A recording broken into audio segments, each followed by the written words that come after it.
Hi everyone, welcome back to the channel. So, 47 years ago, nearly 48 years ago, Star Wars first came out on the cinema, A New Hope, 1977, January of. I was 10. So what you're going to see in a moment is a reaction video of me watching the opening crawl and the opening moments from A New Hope. That was the very first film that came on the screen. It's not in order as far as storyline is concerned, but it was the first one that George Lucas decided to make. He made Star Wars, then he made Jedi, so Return of the Jedi, and The Empire Strikes Back.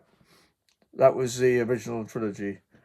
Then he went back and did the prequels, so everything was in order. So anyway, what you're going to see now is I'm going to do a reaction video to see if I can remember from when I was 10, sat in the cinema with my brother and my mother, watching this, the very, very first film I'd ever seen in my life in the cinema. Very first film. Yeah, so let's watch my reaction first, because this is the first reaction video I've actually put on YouTube, and then we'll pick it up after, and I'll just give my thoughts on how I feel. So here we go.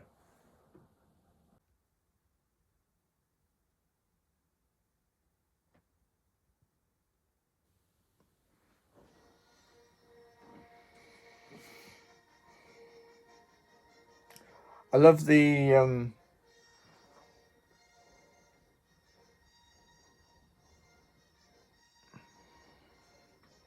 okay, let's give this a shot and try and read it if I can. It is a period of civil war. Rebel spaceships striking from a hidden base have won their first victory against the evil Galactic Empire. During the battle, rebel spies managed to steal secret plans to the Empire's ultimate weapon, the Death Star, an armoured space station with enough power to destroy an entire planet. Pursued by the Empire's sinister agents, Princess Leia races home aboard her spaceship, custodian of the stolen plans that can save her people and restore freedom to the galaxy. Wow. Fun fact for you, I know that wasn't the original crawl. I'll come back to that in a bit. So now the camera's going to pan down. This was all about the timing. Here we go. And then you hear the ship coming in. Here it is into view. That's Princess Leia's ship. And there's the Star Destroyer. And if you bought this, as Gary Kurtz said, if you bought this opening sequence, then the rest of the film, then that was it. Look at that, that's brilliant. Absolutely amazing. Still amazing, nearly 50 years later. Fun fact for you, who has the first line in the script of Star Wars? They shut down the main reactor. Will be destroyed for sure. There you go. First line in Star Wars, Tony Daniels. And we see R2-D2 for the first time. We're doomed. There'll be no escape for the princess. So the idea of the two droids was the sort of comedy sidekicks to give that little bit that you need in some films. Some films can be serious, but if you have that little bit of satire, it balances things out. So the two droids, that was what they were designed to give the sort of comedy elements.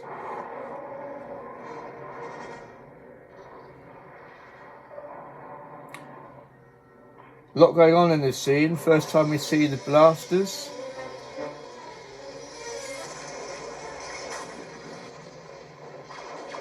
And if you look carefully through the smog, first time we see rotoscoping being used.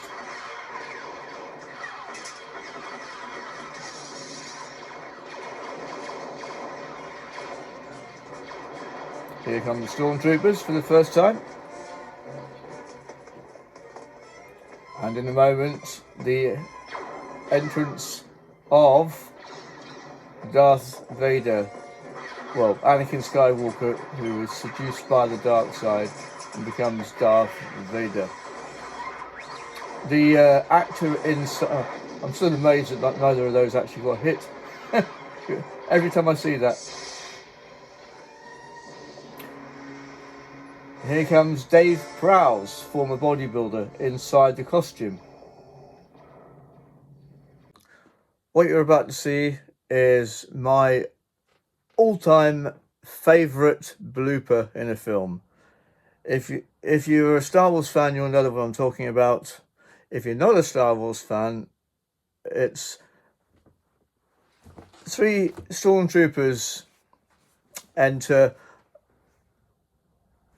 What is it? Well, it's like a cell block, if you will, a room. Anyway, the third. If you look on the right of the screen, you'll see it's quite a tall stormtrooper.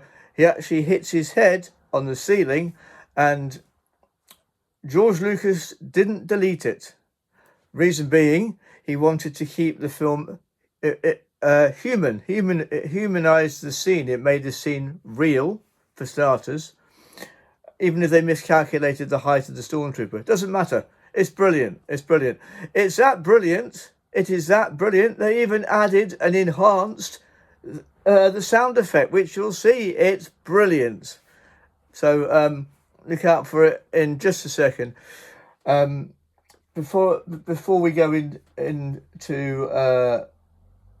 that any further, couple of things other things I want to talk about is the clip you've just seen, the end of it, when Darth Vader, or Dave Prowse is in the costume, walks through. 2 things you may not know. First of all, the voice of Darth Vader is provided. Well, those of you who are Star Wars fans, again, will already know this. In the original filming of it, Dave Prowse is Irish, and there's been so many people try to sort of imitate it. It's funny because you associate Darth Vader with dark forces. You know, he's the bad guy in this, and it's you're a traitor with the Rebel Alliance. That's Dave Prowse. But James Earl Jones, the actor, was asked to do the voice over of Vader because his voice was deep baritone and it was guttural, and so he became Darth Vader. And so when you hear Darth Vader, you don't hear Dave Prowse. They've dubbed over his voice with James L. Jones. It's far more guttural. I find your lack of faith disturbing. I'll show you a couple of clips of Vader in a moment, and you'll get the idea. The breathing you heard at the end of that scene from Vader, that was actually a scuba diver breathing apparatus that you could hear. The it's actually a scuba diver's breathing apparatus. That's what you can hear. and that became the signature. Well, yeah, that became Darth Vader's signature tune, if you like, that followed him around. It's actually breathing apparatus from a scuba tank. Believe it or not, that's exactly what it is. Anyway, I'm gonna show you the blooper in a minute, and I'm also gonna just give you a couple of examples of the voice, which is now James Earl Jones, in just a couple of little clips, so you see what I'm talking about. So we'll start with the blooper, complete with sound effect, and then I'll show you the two other clips with Vader. So here we go. So here comes the blooper. Remember, you're looking to the right side of the screen. So, and I'll just turn the sound up so you can actually hear the sound effect, which was actually added and enhanced later on. Here we go. Watch this. There we are. Did you get it? So here we go. This is Dave Prowse and James L. Jones. You are part of the Rebel Alliance and a traitor. Take her away. You are part of the Rebel Alliance and a traitor. Take her away. To destroy a planet is insignificant next to the power of the Force. I find your lack of faith disturbing. Could be turned. He would become a powerful ally. Can it be done? He will join us or die, Master. Apology accepted, Captain Nida. I am your father. Luke, you can destroy the Emperor. He has foreseen this. It is your destiny. Join me, and together we can rule the galaxy as father and son. So obviously I did sneak in a couple of extra clips there. Why not? Why not?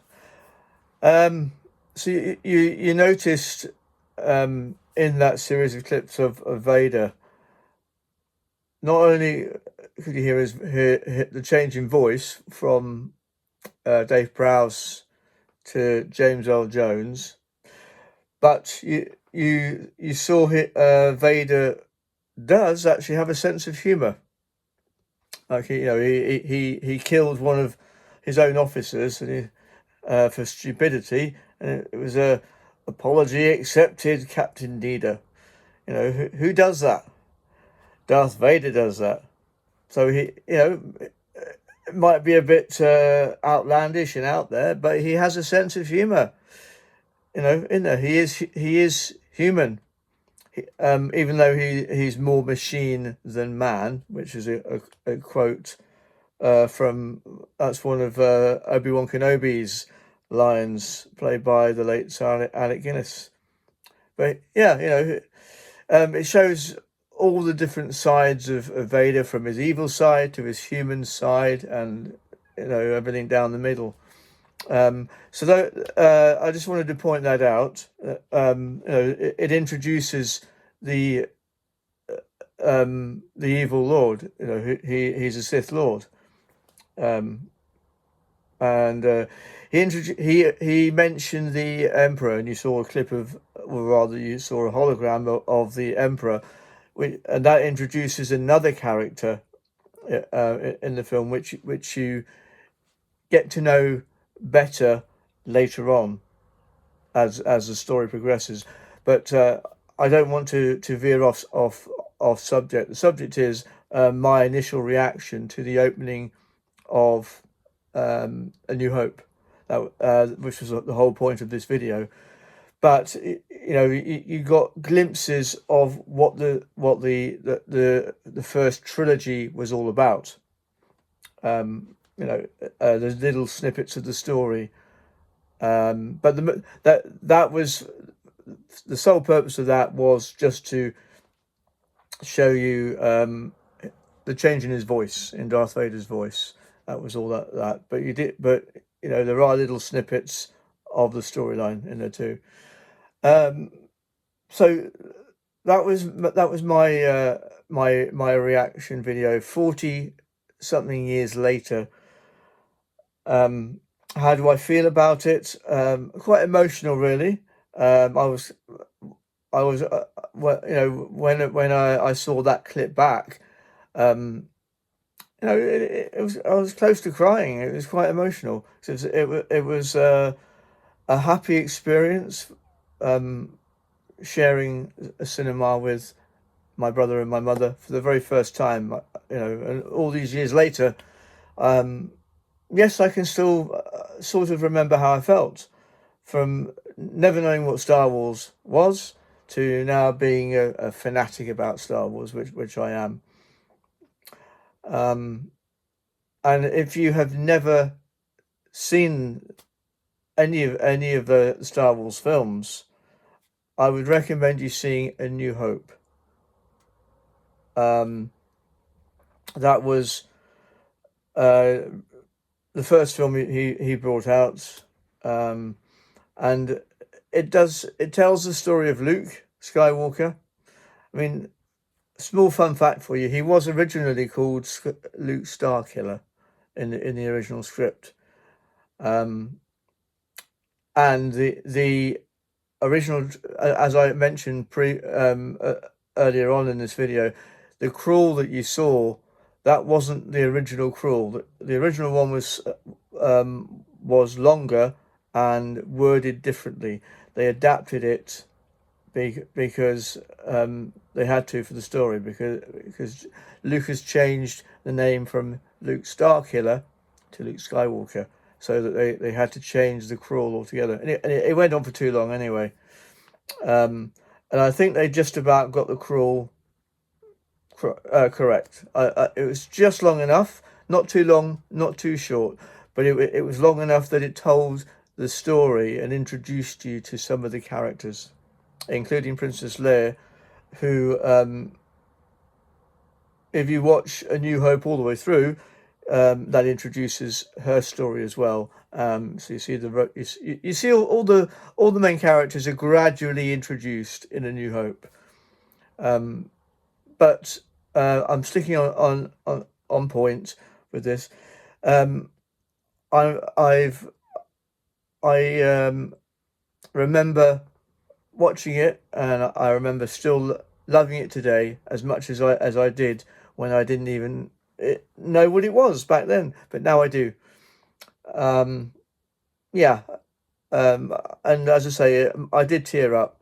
So all those years later, I still love it as much, you know. And as I say, I'll just quickly reiterate: if I was going to recommend anyone to see one of the films to give them a flavour of what to expect, watch A New Hope. It's still the best one. It really is. And as trilogies go, I would have to say, and I would argue, successfully, I think, Star Wars is probably, for me, forget about the genre, okay, just the trilogy itself, for pure storytelling, the functioning as a canon, as a story. Star Wars, The Empire Strikes Back and Return of the Jedi, for me, are still the best trilogy ever made. They really are. As I say, forget about the genre, just for pure storytelling, it is. Yeah, it's the best trilogy. I would argue, closely followed by Back to the Future, but for me, it's the Star Wars trilogy is the best one. So if you have never seen it, my final words to you are: watch A New Hope, watch Empire Strikes Back, and watch The Return of the Jedi. If you've never seen Star Wars films before, those three, and you'll be hooked. You'll love it. Like you really will, as much as I did. Right, that's that. The next video today, because that's the end of this one. The next one is going to be the opening of day number 14 of the Advent calendar, the Liberty Advent calendar. So that's coming up soon. So look out for that. Well, it's actually coming up in a couple of hours. So yeah, great. Anyway, I hope you enjoyed this nostalgic look back at Star Wars for me, and a few little bits that show that George Lucas has a sense of humour, which he does.